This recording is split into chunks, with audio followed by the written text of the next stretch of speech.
La communauté protestante évangélique du Sénégal exprime son profond regret face à la décision des autorités de leur interdire l'accès à certains sites et lance un appel solennel espérant vivement que l'année prochaine apportera un changement et que l'accès à ces lieux leur sera accordé. Nous faisons un clin d'œil aux autorités pour que l'année prochaine, qu'ils puissent vraiment nous ouvrir, que ce soit les écoles, que ce soit vraiment aussi le village, que ce soit vraiment aussi les structures que nous voudrions vraiment aussi pouvoir faire notre programme dignement parce que nous sommes aussi des Sénégalais, nous avons notre foi et je crois que comme nous sommes dans un pays laïque, leur travail et leur sort, c'est aussi de nous accompagner dans ce que nous croyons pour pouvoir vraiment manifester vivement notre foi. Parce que tout ce que vous avez vu ici, que ce soit la nourriture, que ce soit les médicaments, ce sont des Sénégalais qui ont cotisé.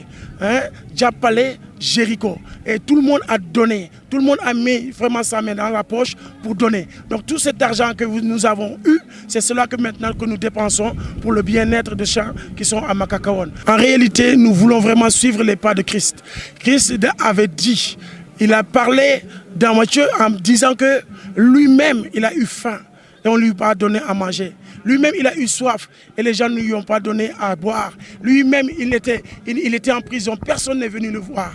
Et lorsqu'il a posé ces questions-là, ces questionnements, les gens lui ont dit, mais c'est quand est-ce qu'on t'a vu, que tu avais faim, que tu avais soif, que tu étais en prison et que nous n'avons pas fait notre devoir.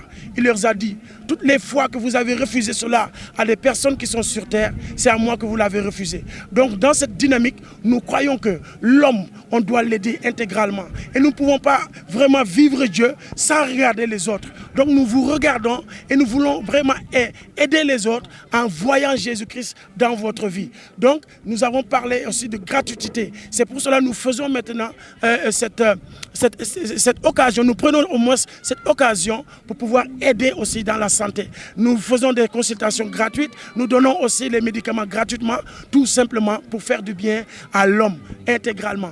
Nous parlons aussi de la parole de Dieu qui touche l'âme. Nous faisons le médecin, le médical pour toucher le corps, mais en même temps, nous donnons aussi vraiment moralement et intellectuellement et faisons du bien à tous les hommes qui sont là.